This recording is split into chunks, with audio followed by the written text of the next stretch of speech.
Dans cette vidéo, donc, on va introduire les métazoaires triploblastiques, célomates, et on va particulièrement parler de l'embranchement des annélites.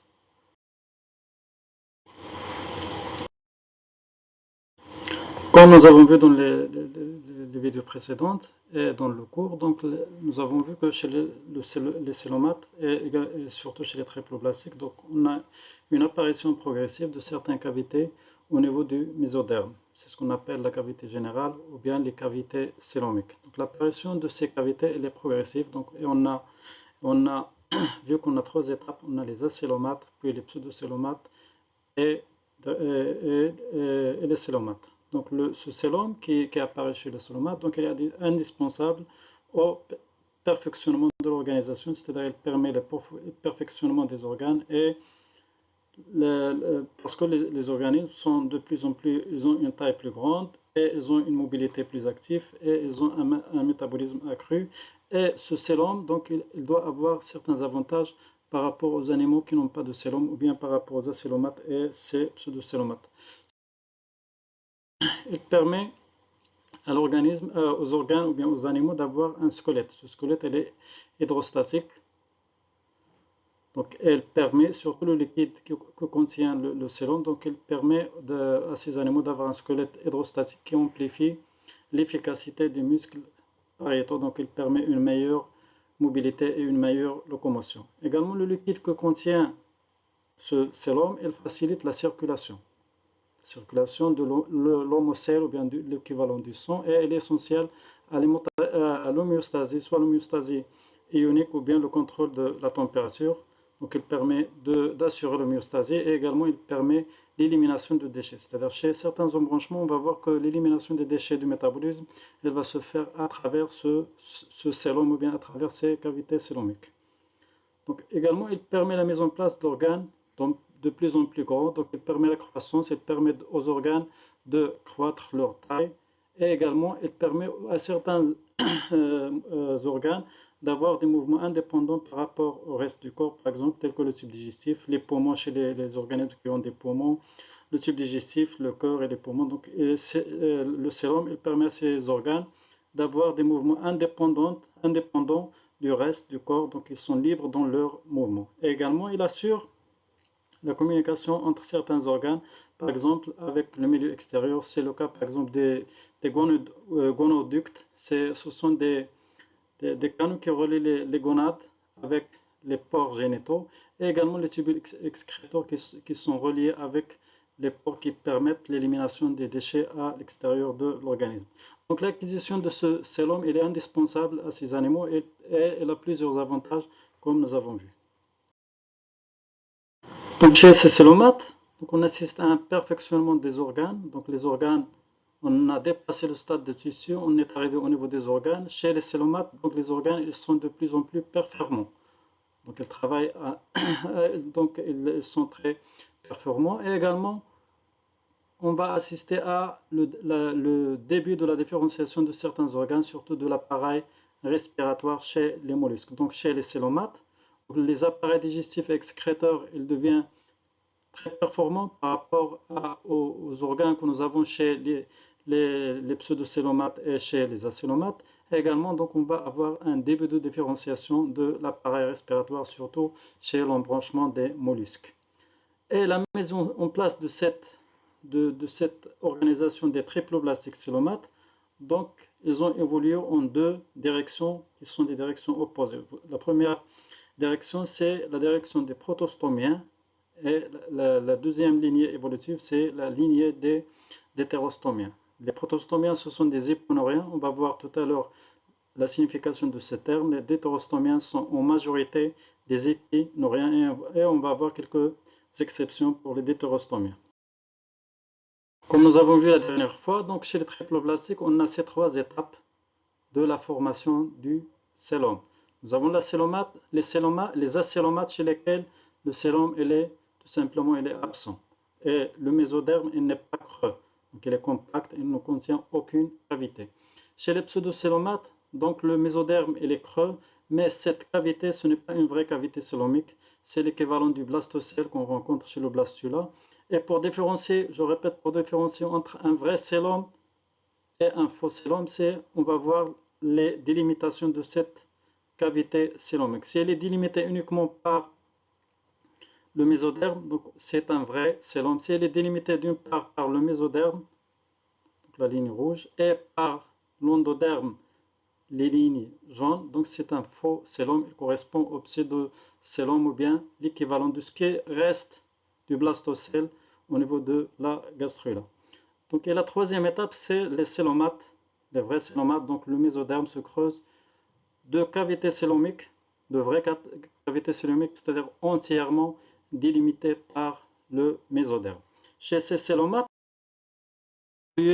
selon deux directions. Donc, dans le premier temps, on a les protostomiens et la deuxième lignée, c'est les deutérostomiens. Protostomiens et deutérostomiens, ils sont classés ou bien ils sont divisés en fonction du devenir du blastopore qui se trouve chez le blastula. Donc chez les protostomiens, le blastopore, elle va donner en premier temps la bouche. Proto, c'est en premier et stoma, c'est l'équivalent de la bouche. Donc ce sont des protostomiens, c'est-à-dire que le blastopore du blastula, elle va se différencier pour former la bouche. Et bien sûr, l'anus, il va se former après au cours du développement embryonnaire. Les deutérostomiens, c'est l'inverse. Donc le blastopore qu'on rencontre chez le blastula, elle va donner en premier lieu l'anus et la bouche, il va se former après. Donc ces protostomiens, ils sont hyponoriens. Donc hyponoriens, c'est en relation avec la position du système nerveux par rapport au tube digestif. Donc les protostomiens, ils ont un système nerveux qui est en position ventrale par rapport au tube digestif, c'est-à-dire qu'il se trouve au-dessous du tube digestif. Et les deutérostomiens, donc on va voir qu'ils sont des hypnoriens, c'est-à-dire que le système digestif, le système nerveux, il est en position dorsale par rapport au tube digestif, hipi, c'est-à-dire en dessus du tube digestif. Également, les protostomiens diffèrent par des deutérostomiens, ils diffèrent en plus de la position du système nerveux, en plus de devenir du blastopore, ils diffèrent par la mode ou bien le mode de formation du célome. Ce sont tous les deux des célomates, mais le célome ne se forme pas de la même façon. Donc chez les protostomiens, le célome, elle se forme par schizocélie. Donc ce sont des schizocèles. Et chez les deutérostomiens, le célome, il se forme par entérocélie. Ce sont donc des entérocèles. La schizocélie, c'est-à-dire que le célome, il se forme par la formation d'une fente. Vous avez une coupe transversale au niveau d'un gastrula et là on va assister au début de la formation du célome. Donc vous avez le mésoderme en bleu et ce mésoderme à un moment de développement embryonnaire, elle va se creuser par une fente au niveau du mésoderme et cette fente elle va évoluer pour donner les cavités célomiques ou bien le célome qu'on connaît. Chez les entérocélies, chez les deutérostomiens, donc le célome se forme par un mécanisme différent. Il se forme par évagination du futur tube digestif. Elle va s'évaginer pour former ces cavités célomiques. Elle va s'évaginer à l'intérieur du mésoderme pour former les cavités célomiques. Donc on a le mode de schizocélie, c'est-à-dire qu'on a une fente au niveau du mésoderme. Cette fente, elle va évoluer pour donner le célome. Par entérocélie, c'est au niveau de l'arc entéron, qui est le futur tube digestif. Donc on aura une évagination, ces évaginations, qui vont conduire à la formation du célome au niveau de l'embryon. Et quel que soit le mode de formation, soit par schizocélie ou bien par entérocélie, vous remarquez très bien que le résultat final est le même. C'est-à-dire qu'il n'y a pas de différence entre l'organisation des célomates qui ont un célome par schizocélie ou bien qui ont un célome par entérocélie. Le résultat final est toujours le même et il n'y a pas de différence en ce qui concerne l'organisation interne de ces animaux. Donc on a la même chose sur les deux schémas, soit par schizocylé ou bien par entérocylé. Le résultat est le même, mais les mécanismes ou bien le mode de formation, ils sont différents. Pour revenir à la position du système nerveux, donc nous avons dit que les protostomiens, ce sont des hyponoriens. Donc les triploblastiques célomates protostomiens, ils sont des hyponoriens. C'est-à-dire que les éléments de leur système nerveux, ils ont toujours une position ventrale par rapport au tube digestif. C'est-à-dire qu'ils se trouvent sous le tube digestif. Et les triploblastiques célomates d'hétérostomiens, ce sont des hypinoriens. C'est-à-dire que les éléments du système nerveux, ils se trouvent en position dorsale par rapport au tube digestif, c'est-à-dire qu'ils se trouvent en dessus du tube digestif. Et ce n'est pas tous les hétérostomiens sont des hypinoriens, donc on a des exceptions, surtout l'embranchement des échinodermes, l'embranchement des échinodermes, donc ce sont des hypinoriens, c'est-à-dire que les éléments du système nerveux, si vous voulez, elles restent diffus au niveau de l'épiderme, donc ils ne se détachent pas complètement de l'épiderme, ce sont des épithéliaux-noriens, c'est-à-dire que les éléments du système nerveux, les cellules nerveuses et les éléments du système nerveux, elles restent diffus à l'intérieur de l'épiderme ou bien de l'épithélium, donc ce sont des épithéliaux-noriens. Donc l'embranchement qui nous concerne aujourd'hui, c'est l'embranchement des annélides. Donc, ces annélides, pour essayer de comprendre leur place ou bien la place qu'ils occupent dans le règne animal. Donc ce sont des métazoaires, c'est-à-dire des organismes pluricellulaires. Ce sont des eumétazoaires, c'est-à-dire qu'ils ont des vrais tissus, ils contiennent des vrais tissus. Ce sont des bilatériens, c'est-à-dire des triploblastiques. Donc ils ont une symétrie bilatérale. Leur corps est symétrique par rapport à un long axe. Et ce sont des protostomiens. Protostomiens, c'est-à-dire que le blastopore du blastula, il va donner en premier lieu la bouche. Et ce sont des lophotrochozoaires. Lophotrochozoaires, donc c'est une catégorie d'animaux qui ont un lophophore, c'est-à-dire une larve qui a des tentacules autour de la bouche qui sert pour la nourriture, ou bien qui ont une larve trochozoaire. Il regroupe deux catégories d'animaux, les animaux qui ont un lophophore et les animaux qui ont une larve trochozoaire. Donc cette larve trochophore, donc elle est caractéristique, donc elle a la forme d'une poupée, donc elle est très caractéristique. Et les annélides, donc ce sont des trochozoaires. Ils commencent leur développement par une larve trochophore. Et ces annélides, de ce fait, elles sont très proches des mollusques. Elles partagent certaines caractéristiques avec les mollusques.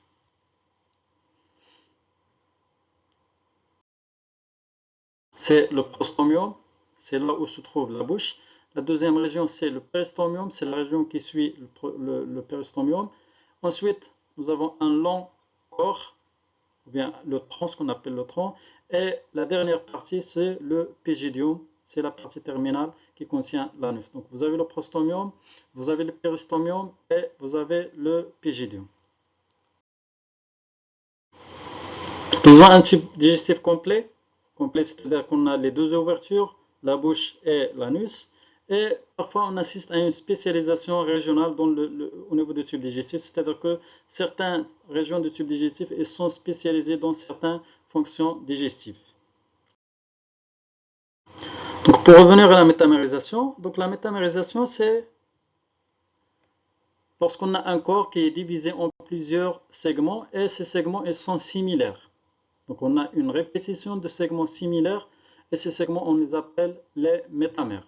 Et ces métamères ils sont alignés selon l'axe antéro-postérieur, c'est-à-dire de la partie antérieure de l'animal jusqu'à la partie postérieure de l'animal. Et au niveau de chaque métamère, vous voyez, vous avez sur le schéma une schématisation du phénomène de la métamérisation. Donc ce sont des segments, ou bien des unités qui se répètent et ces unités elles sont identiques. C'est-à-dire tout le long de l'animal, on va retrouver des segments qui se répètent et chaque segment, il comprend deux sacs célomiques, elle comprend deux ganglions nerveux, l'un de chaque côté, et elle comprend deux éléments du système excréteur ou bien des métanéphridies, des métanéphridies au niveau de chaque métamère ou bien de chaque segment. Donc, ce sont des segments qui sont similaires, plus ou moins similaires, mais qui ont le même contenu. C'est-à-dire que les mêmes parties des organes qu'on retrouve au niveau de chaque métamère, elles vont se répéter au niveau des autres métamères. Donc on a schématiquement deux sacs célomiques par métamère, on a deux ganglions nerveux par métamère et on a deux métanéphridés par métamère. Et ces segments et ce contenu se répète le long de l'animal. Au niveau des annélides, donc cette métamérisation, on a deux types de métamérisation. On a deux cas qui se présentent. Soit ces métamères, ces segments qui se répètent et sont identiques. Donc on parle d'une métamérie homonome. Vous voyez sur le schéma. Donc on a des segments qui se répètent et qui ont plus ou moins le même aspect, la même forme. Donc ce sont des segments qui sont à première vue, ils sont semblables, ils sont identiques. Donc le phénomène de la métamérie, c'est une métamérie homonome.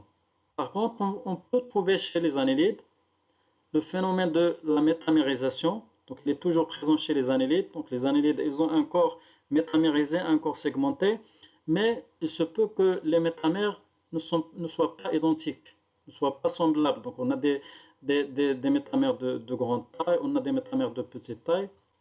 Dans ce cas, on qualifie le phénomène de métamérie par la métamérie hétéronome. Donc on a une métamérie homonome.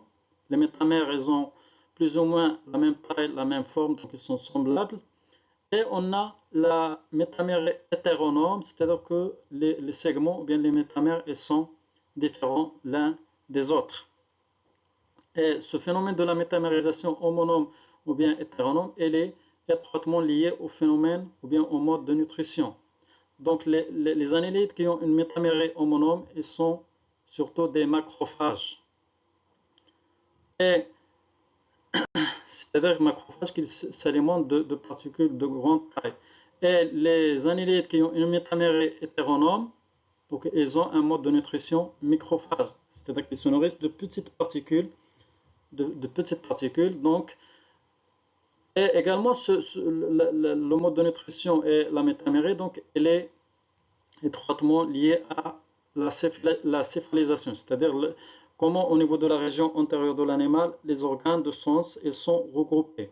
Donc chez les annélides qui ont une métamérie homonome, donc ils ont phanérocéphale, c'est-à-dire qu'ils ont les organes sensoriels, ils sont visibles.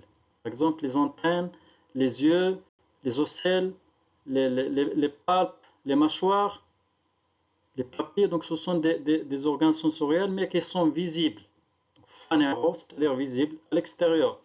Et les annélides qui ont une métamérie hétéronome, en général, on ne peut pas observer, on ne peut pas voir leurs organes sensoriels, donc ils ont une céphalisation de type cryptocéphale. Donc on a deux cas, la céphalisation chez les homonomes et les phanérocéphales, c'est-à-dire qu'ils ont les organes sensoriels qui se trouvent au niveau de la tête, elles sont visibles, et les annélides qui ont une métamérie hétéronome, donc ils sont cryptocéphales, c'est-à-dire que leurs organes sensoriels sont cachés et ils ne sont pas visibles à l'extérieur. Également chez les annélides, donc ils ont un squelette hydrostatique. Ce squelette est formé par le fluide du célome, donc il permet à l'animal d'avoir une forme particulière et de garder cette forme. Donc, et également, il facilite la locomotion en accentuant la contraction des muscles ou bien en facilitant la contraction des muscles, surtout les muscles pariétaux qui permettent à l'animal de se déplacer. Donc, ils ont un système circulatoire clos c'est-à-dire un système circulatoire fermé. Et en général, ce système circulatoire clos, on ne le rencontre pas chez les invertébrés. Donc les annélides, ils constituent une exception. chez lesquels ce système est clos, c'est-à-dire qu'il est fermé, et ce système il correspond à un vaisseau dorsal qui joue le rôle du cœur en plus d'un vaisseau ventral. On va revenir tout à l'heure pour expliquer la différence entre un système circulatoire clos et un système circulatoire ouvert. Donc ils ont une respiration par les branchies ou bien à travers la paroi du peau, la paroi du corps. La paroi du corps, surtout, il est humide, donc il permet la diffusion et les échanges gazeux, ou bien par les parapodes chez une classe des annélides, donc par les parapodes. Et les parapodes, ce sont des excroissances qui ont un rôle locomoteur, donc, mais qui peuvent jouer un rôle dans la respiration. Donc ils ont un appareil excréteur de type néphridie. Donc on est passé du mode, par exemple, les protonéphridés chez les platelmates et les nématelmates. Donc au niveau chez les annélides, donc on a un perfectionnement de l'appareil excréteur. Donc on commence à avoir des petits reins, les néphridés, c'est-à-dire des petits reins. Et chaque segment, chaque métamère, donc il a ses petits néphridés, ses petits reins au niveau de chaque segment. Le système nerveux, comme j'ai dit tout à l'heure, c'est un système nerveux éponorhéen, c'est-à-dire qu'il a une position ventrale par rapport au tube digestif et il est formé par un ganglion cérébral, surtout au niveau du premier segment. Ensuite, on a une chaîne ventrale de ganglions, ou bien de cordons ventraux longitudinaux. Et la caractéristique principale de ces annélides, c'est-à-dire qu'ils portent des soies chitineuses, ou bien des CETA, des soies chitineuses. Et l'abondance de ces soies chitineuses, donc, il nous permet de classer, de distinguer entre les classes des annélides. Donc on revient au système circulatoire. Donc dans le règne animal, on a deux types de systèmes circulatoires. On a un système circulatoire ouvert et on a un système circulatoire clos. Donc dans le système circulatoire ouvert, par exemple chez les arthropodes, donc ils ont un système circulatoire ouvert. Donc l'hémolymphe ou bien l'équivalent du sang, donc les organes ils baignent directement dans cette hémolymphe. Donc ils baignent directement dans cette hémolymphe. Et ce système, il est ouvert, c'est-à-dire vous avez le cœur, vous avez les vaisseaux, et là, vous avez les organes.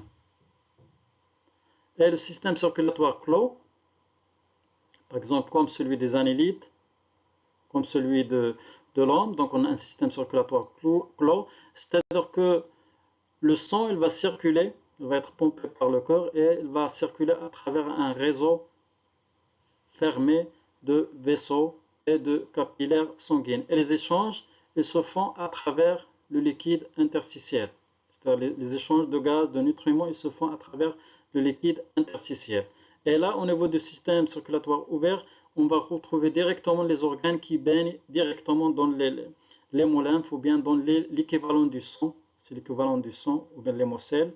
Donc, et les échanges ils font directement avec les organes. Par contre, au niveau d'un système circulatoire clos, donc le sang, il va circuler à l'intérieur d'un système qui est fermé et les échanges entre les organes et le sang, donc ils ne peuvent se faire qu'à travers le liquide interstitiel.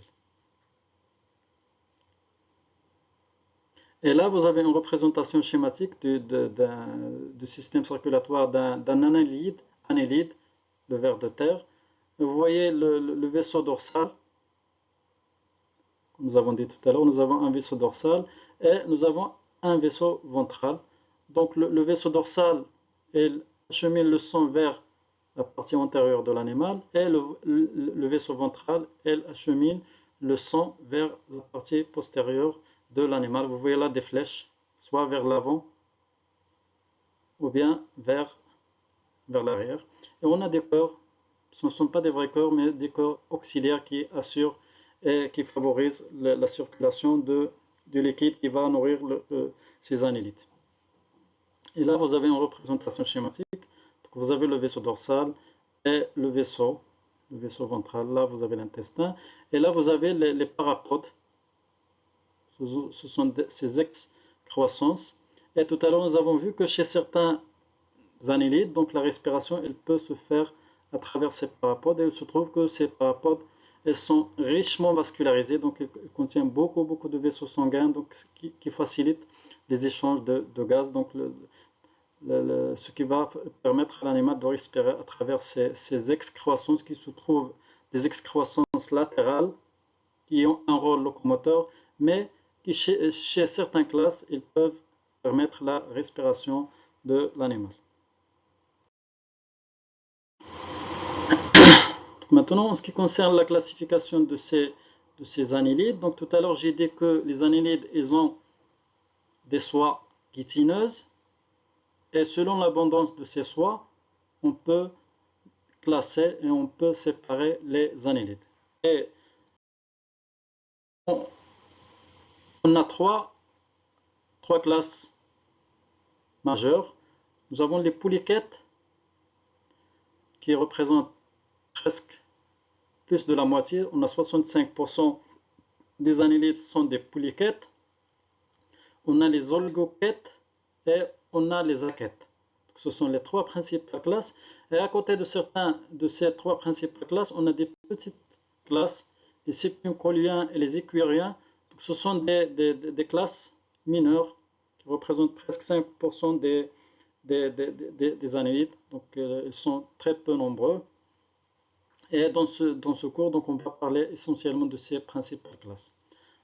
Avant de passer à la classification, on va parler du critère distinctif, c'est-à-dire le critère qui nous permet de distinguer les annélides à l'intérieur ou bien au sein du règne animal.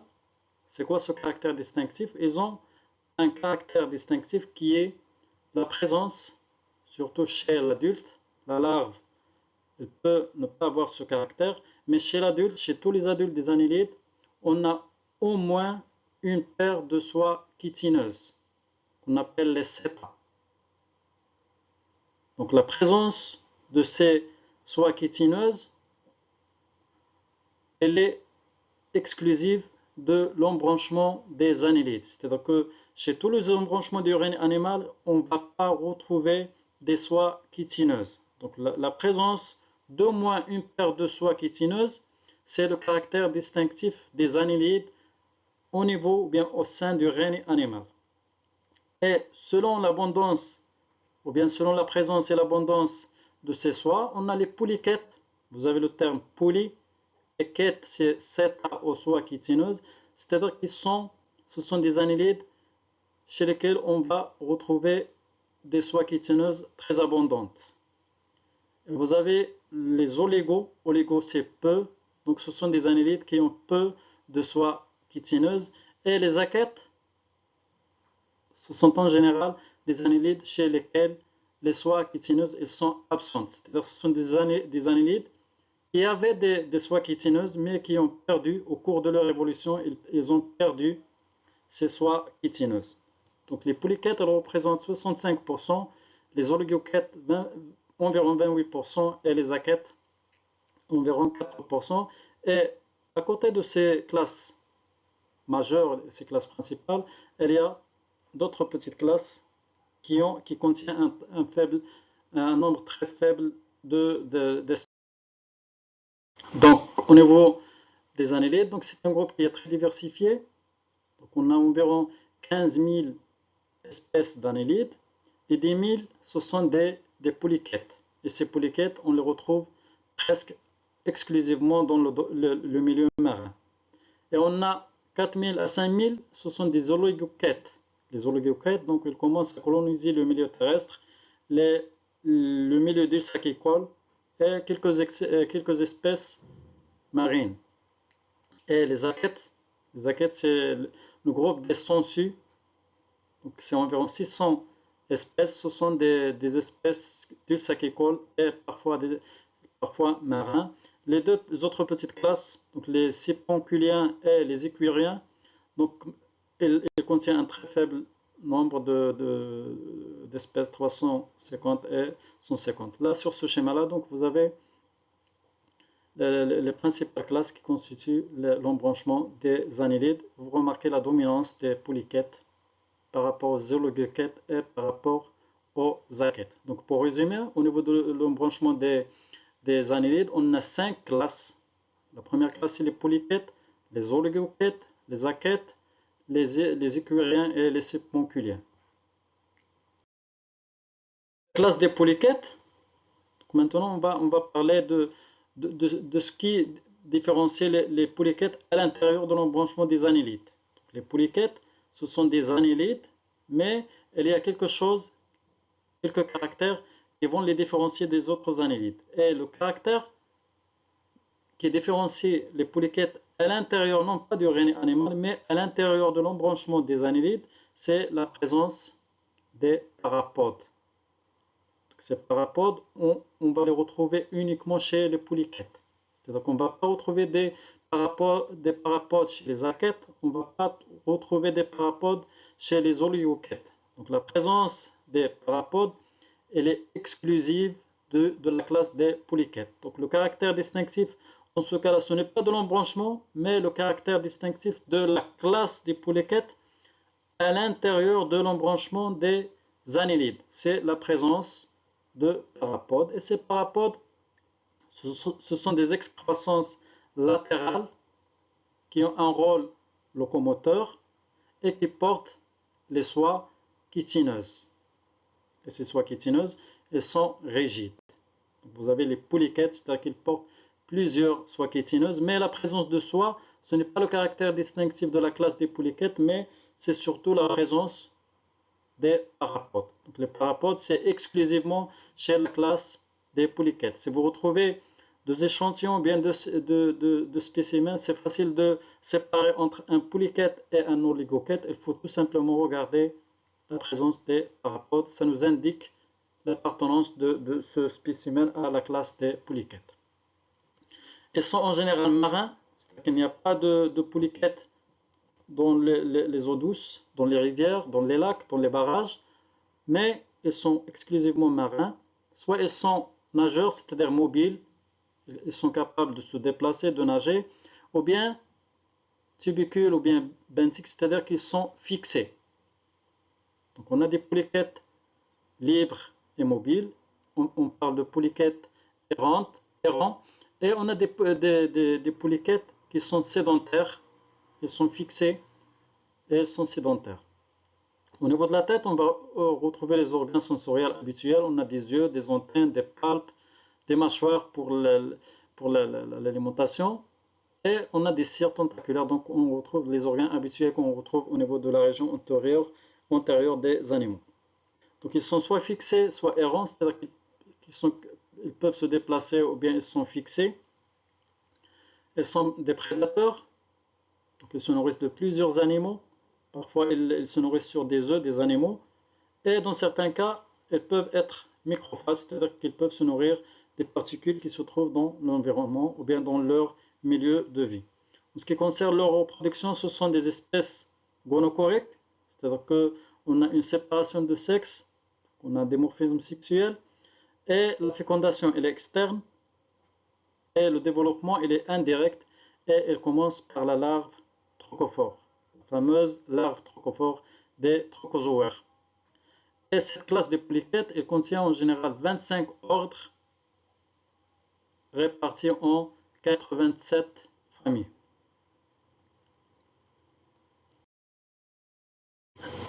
Donc pour les classer, donc on va surtout parler des deux sous-classes des polyquettes. La première sous-classe, c'est la sous-classe des polyquettes errants, les polyquettes mobiles, c'est la sous-classe des errantia ou bien les aciculata. Les aciculata ou bien les errantia, c'est la sous-classe des polyquettes mobiles. Donc ce sont des polyquettes errantes, elles peuvent se déplacer, elles ne sont pas fixées. Elles sont caractérisées par une métamérie homonome. Maintenant vous connaissez la métamérie et vous connaissez surtout la métamérie homonome. Homonome, c'est-à-dire que les segments ils sont semblables. Elles ont des parapodes prominentes, c'est-à-dire des parapodes qui sont visibles, qui sont de grande taille, et ces parapodes c'est exclusif à la classe des polyquettes, c'est normal qu'on va les retrouver chez les errantia. Elles ont un prostomium présent, le prostomium c'est le premier segment du corps, avec tous les organes sensoriels habituels, ils ont une trompe développée avec présence ou absence de la mâchoire. Les mâchoires, ils sont présents, parfois ils sont absents, et ils sont macrophages, c'est-à-dire qu'ils se nourrissent de particules de grande taille d'animaux. Tout à l'heure, nous avons rappelé, donc la métamérée homonome, c'est toujours lié à un mode de nutrition de type macrophage. Sur ce schéma-là, donc, vous avez des représentations schématiques de quelques polychètes errantes. Vous avez le Nereis viridis, ou bien le ver du sable. Donc, vous voyez ces parapodes. Le deuxième exemple, c'est Armoto imbricata. Vous voyez les parapodes. Et un troisième exemple, c'est Arabella ericolor. Ce sont des schématisations. Et vous voyez très bien les parapodes, ce sont des excavations. Et à part les parapodes, vous voyez très bien que leur corps, les segments, ils sont plus ou moins semblables. La même chose ici. Donc chez cet exemple, il y a des élytres qui recouvrent le corps, mais ce n'est pas très important pour la description. Mais surtout la taille des métamères, donc ils ont presque la même taille, une métamérisation homonome. Vous avez le prostomium avec les organes sensoriels au niveau de le premier segment du corps. Donc ces polychètes, ils sont errants, ils ne sont pas fixés, ils peuvent se déplacer, ils sont libres de se déplacer dans le milieu et surtout dans le milieu marin. La deuxième sous-classe, c'est la classe des polychètes sédentaires. Sédentaires, c'est-à-dire qu'ils ne se déplacent pas ou bien qui ont un faible pouvoir de locomotion et se déplacent très peu. Donc, ce sont la classe des sédentaria ou bien la classe des canali palpata. La sous-classe des canali palpata ou bien la sous-classe des sédentaria, c'est la même chose. Donc c'est une sous-classe des polychètes et ce sont des polychètes fixés ou bien des polychètes sédentaires. Ce sont donc des vers marins. On va les retrouver essentiellement dans le milieu marin. Ils sont sédentaires et ils vivent enfouis dans des tubes. Ce sont des tubicules, tubicoles. Ils sont caractérisés par la présence d'un panache bronchial autour de la bouche, donc il permet surtout la respiration et il permet à ces vers de capturer leur proie. Donc ce panache de bronchie autour de la bouche, donc il joue un rôle dans la respiration et également un rôle dans la capture des proies ou bien dans l'alimentation. Donc il y a aussi présence de tentacules avec une gouttière ciliée au niveau les premiers segments. Ils sont microphages, donc ils se nourrissent soit des dépositivores ou bien suspensivores. Ils se nourrissent soit des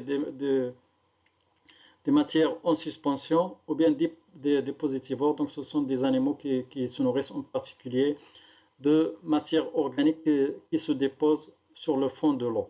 Donc ils sont soit dépositivores, ils se nourrissent sur la matière organique qui se dépose sur le fond de l'eau, ou bien suspensivores, donc ils se nourrissent de la matière organique ou bien de la matière en général qui est en suspension.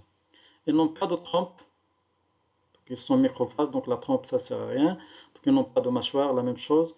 Le prostomium, il est souvent réduit ou bien parfois il est absent. Et ce sont des microphages, donc ils sont hétéronomes. Donc, il y a un lien très étroit entre le mode de nutrition et le mode de métamérée. Donc ce sont des hétéronomes et cette hétéronomie elle est très bien marquée. Donc les segments du corps ils sont très différents l'un de l'autre.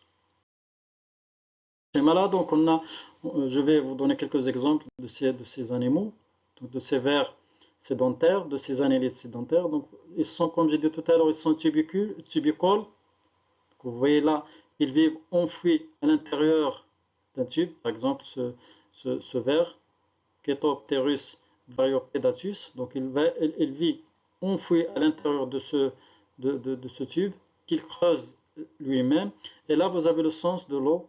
Donc, l'eau, elle rentre par cette ouverture et elle sort par l'autre extrémité. Et à l'intérieur, ce ver, elle reste sédentaire, elle ne se déplace pas, mais elle se nourrit essentiellement soit par la matière organique qui est en suspension, ou bien la matière organique qui se dépose, donc ils sont soit dépositivores ou bien suspentivores, et c'est son mode de nutrition. Et également, vous voyez très bien que les métamères, elles n'ont pas la même forme, elles n'ont pas la même taille, donc ils ont un mode de métamérée hétéronome, et l'hétéronomie, elle est très, très bien marquée. La même chose au niveau de ce deuxième exemple.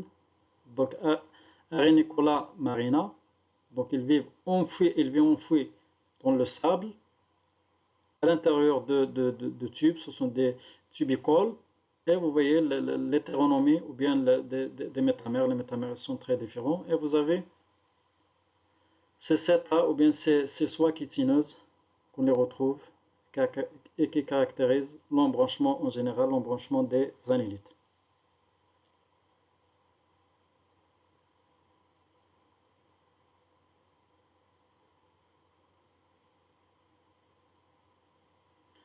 Donc ce sont des polychètes, donc ils ont des parapodes, mais ces parapodes, parfois, ils peuvent être modifiés.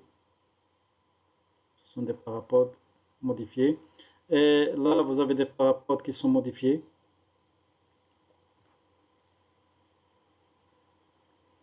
La même chose ici, donc des parapodes qui sont réduits. Mais la présence des parapodes, elle est toujours là, donc il est caractéristique de la classe des polychètes. La même chose, donc ces deux autres exemples. Tout à l'heure, nous avons parlé de la présence d'un panache branchial et des tentacules au niveau du prostomium ou bien de la partie, le premier segment du corps. Donc ce sont des tentacules qui jouent un rôle surtout dans la capture des proies. Là, vous avez des soies chitineuses qui sont protectifs, qui assurent la protection des organes sensoriels. Et surtout, ce qui est caractéristique, c'est l'hétéronomie qui est très marquée. Vous avez là les 7 organes, les soies chitineuses, et surtout la présence des parapodes qui peuvent être modifiés parfois pour assurer d'autres fonctions. Ce sont des animaux qui sont enfouis, qui sont sédentaires, donc les parapodes ne vont pas servir surtout pour la locomotion, mais ils sont modifiés pour assurer d'autres fonctions.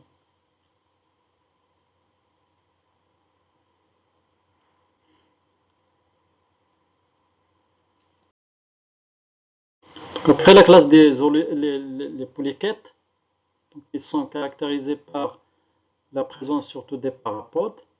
Donc on va passer aux oligochètes. Oligo, c'est peu. Donc cette classe, ces annélides qui ont peu de soies chitineuses, par comparaison aux polychètes, chez lesquels les soies chitineuses sont nombreuses. Donc ce sont des annélides qui n'ont pas de stromium et qui ont un prostomium sans organe sensoriel, et elles n'ont pas de parapode. Les soies chitineuses, elles sont présentes mais elles sont peu nombreuses. Ce sont des espèces qui colonisent les eaux douces, ou parfois on va les retrouver dans le milieu marin, parfois dans le milieu terrestre, surtout dans les zones très humides. C'est l'exemple de vers de terre, donc on le retrouve dans les régions ou bien dans les zones très humides. Ils sont microphages, surtout ils se nourrissent des particules de petite taille, et surtout les espèces terrestres, donc ils se nourrissent à partir de la matière organique en décomposition. Et de ce fait-là, elles jouent un rôle très important, elles ont des rôles écologiques très importants, surtout elles assurent le recyclage de la matière organique en matière minérale, et ils vont assurer surtout l'aération du sol, donc ils vont augmenter la productivité et la fertilité du sol, surtout pour les vers de terre. Donc ils sont hermaphrodites,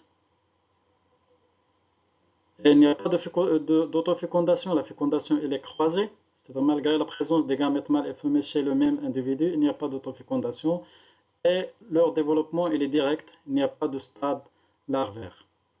La classe des oligochètes et la classe surtout qu'on va voir tout à l'heure, la classe des achètes, et se caractérise par la présence de ce qu'on appelle le clitellome. Ce clitellome, donc c'est un épaississement qu'on retrouve au niveau de certains segments du corps, et ce clitellome, il sécrète, premièrement, il sécrète le cocon, c'est-à-dire là où l'enveloppe, là où l'embryon, il va se développer. Également, ce clétellome sécrète un mucus qui va faciliter le transfert du sperme entre les deux individus lorsqu'ils vont s'accoupler. Donc, il y aura un échange de sperme et c'est le mucus qui est sécrété par le clétellome qui va faciliter ce transfert de sperme ou bien de gamètes entre les deux individus. Et également, le clétellome, il va produire de l'albumine qui va servir pour la nutrition de l'embryon. Donc ce clétellome joue un rôle très important dans la reproduction. Et la classe des oligochètes et la classe des achaètes, on va les regrouper dans une superclasse qu'on appelle la classe des clétellates. Clétellates, c'est-à-dire qui ont un clétellome. Et ce clétellome, j'ai dit, donc, il joue des rôles très importants, surtout au niveau de la reproduction. Elle permet à l'embryon de commencer son développement dans un endroit qui est protégé, à l'intérieur d'un cocon, et également il va faciliter l'accouplement et la reproduction entre deux individus. Là, vous avez la morphologie externe d'un oligochète, c'est l'exemple de ver de terre, l'Ombrecus terrestris, et vous avez là le clitellome, le fameux clitellome, entre les segments 32 et 37. On a cette région qui va surtout jouer des rôles très importants au niveau de la reproduction de l'animal. Lorsque deux animaux donc, ils vont s'accoupler, donc là, ce clétellome, il va sécréter un mucus qui va faciliter le transfert du sperme de l'animal 1 jusqu'à l'animal 2, et la même chose. Donc les échanges ils vont être facilités par le mucus sécrété par ce clétellome. Et ce clétellome, une fois l'accouplement est terminé, donc il va sécréter, il va former un cocon qui va protéger l'embryon pendant son développement. Donc là, vous avez une schématisation de la morphologie externe. Vous avez les métamères, et vous avez les soies chitineuses qui sont moins abondantes par rapport à la classe des polychytes. Et là, vous avez une section transversale dans le corps d'un annélide oligochète ou bien d'un ver de terre. Vous avez l'ensemble des organes qu'on retrouve à l'intérieur du corps des annélides. Donc la dernière classe, c'est la classe des achètes, ou bien la classe des érudinés. Ces achètes, ils sont premièrement caractérisés par l'absence ou bien par la perte des soies chitineuses. Donc ils ont évolué, ils ont perdu leur soie chitineuse au cours de leur évolution. Et surtout, ils sont caractérisés par la présence d'une ventouse postérieure. Donc la présence d'une ventouse postérieure, c'est le critère ou bien le caractère distinctif des achètes à l'intérieur de l'embranchement des annélides. C'est-à-dire qu'on peut très facilement reconnaître les achètes parmi un groupe des annélides, c'est par la présence d'une ventouse postérieure. La présence d'une ventouse postérieure, je répète, c'est le caractère distinctif des achètes. Et ces achètes, elles ont en général deux ventouses. Elles ont la ventouse postérieure qui est toujours présente, mais parfois on peut trouver une ventouse antérieure. Cette ventouse antérieure, ce n'est pas toujours présente, donc parfois elle est présente, mais parfois elle est absente. Mais la présence ou bien la ventouse postérieure, c'est exclusive chez les achètes, donc elle est toujours présente chez les achètes. Et surtout, elle permet surtout la fixation de l'animal. Donc certains achètes sont surtout des ectoparasites, donc cette ventouse postérieure, elle permet à l'animal de se fixer sur son hôte. Donc la ventouse antérieure, elle est présente, mais parfois elle est absente. Ils n'ont pas de soie, ni de parapodes. Les parapodes, c'est typique chez les polychètes, donc on ne va pas les retrouver chez les oligochètes et chez les achètes, bien sûr. Ils ont un nombre de segments fixes, c'est-à-dire soit 35, soit 15, soit 25 selon les groupes. Donc ils ont un nombre fixe de segments. Et ils vivent dans les eaux douces et parfois dans le milieu terrestre. Donc il n'y a pas d'achète dans le milieu marin. Donc c'est exclusivement au niveau des eaux douces ou bien au niveau du milieu terrestre. Et la majorité, ce sont des ectoparasites. La majorité, ce sont des ectoparasites et plus particulièrement des ectoparasites qui se nourrissent à partir du sang de leur hôte. Ce sont des ectoparasites hématophages d'animaux aquatiques ou bien de vertébrés terrestres. Lorsque ce sont donc ces vers, ils vivent dans l'eau, dans les eaux douces, et lorsque le bétail ou bien les animaux ils vont boire de l'eau, donc c'est automatiquement ces vers ils vont profiter pour passer au niveau de la bouche des animaux et à l'intérieur de la bouche, elles vont se fixer à l'aide de leur ventouse postérieure. Donc elles vont commencer à sucer le sang et à se nourrir à partir du sang de leur hôte. Mais ce ne sont pas tous des ectoparasites. On a certaines espèces d'aquettes qui sont des décomposeurs, donc ils assurent la décomposition de la matière organique en matière minérale. En ce qui concerne leur mode de reproduction, c'est la même chose que chez les oligoquettes. Donc ils sont hermaphrodites. Il y a une fécondation croisée. Et également, il y a la présence des clitellomes. Donc la classe des aquettes et la classe des oligoquettes, ce sont des clitellates ou bien clitellata. C'est-à-dire qu'il y a ce clitellome, cette région au niveau du corps qui assure, le clitellome, qui assure la sécrétion du cocon et qui contient les orifices génitaux mâles et femelles et qui permet à l'animal, à l'embryon de se développer normalement. Donc, la même chose, donc ils ont presque le même le même mode d'accouplement chez les aquettes que chez les oligoquettes. Donc ils ont un mode en tête-bêche, c'est-à-dire les têtes elles sont opposées, et ce qui permet à l'animal, à ces deux individus, d'échanger leur gamète. Donc ils sont hermaphrodites, mais la fécondation elle est croisée, il n'y a pas d'autofécondation. Et là vous avez cette fameuse ventouse postérieure caractéristique de ce groupe des aquettes, en plus parfois de la présence d'une ventouse antérieure. Donc la ventouse postérieure elle est toujours présente chez les aquettes ou bien les érudinés. C'est le groupe, en général, communément on l'appelle le groupe des sangsues. C'est-à-dire, pourquoi? Parce qu'ils sucent le sang de leur hôte. Ce sont des hématophages.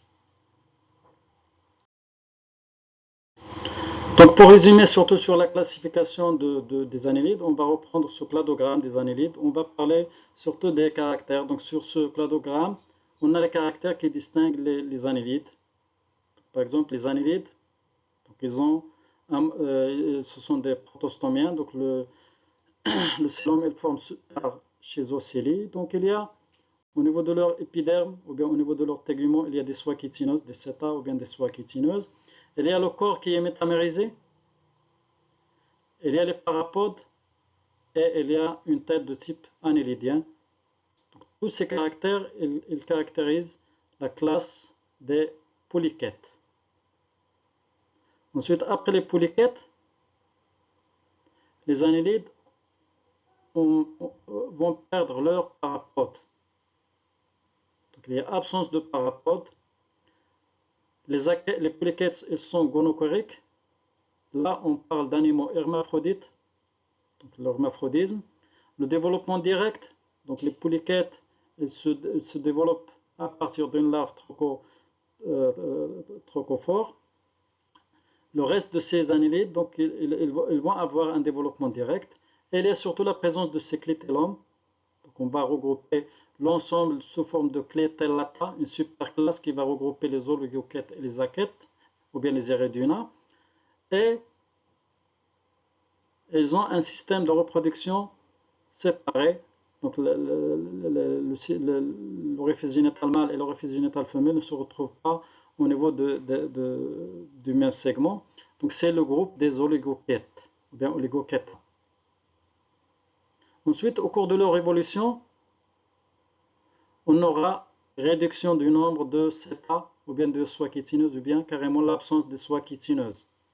On va rentrer dans la classe des Eridina ou bien la classe des aquettes. Ces aquettes, elles sont caractérisées par l'absence ou bien le faible nombre de soies chitineuses, mais c'est surtout par la présence d'une ventouse postérieure. Cette ventouse postérieure, c'est caractéristique de l'ensemble de la classe des érudinés.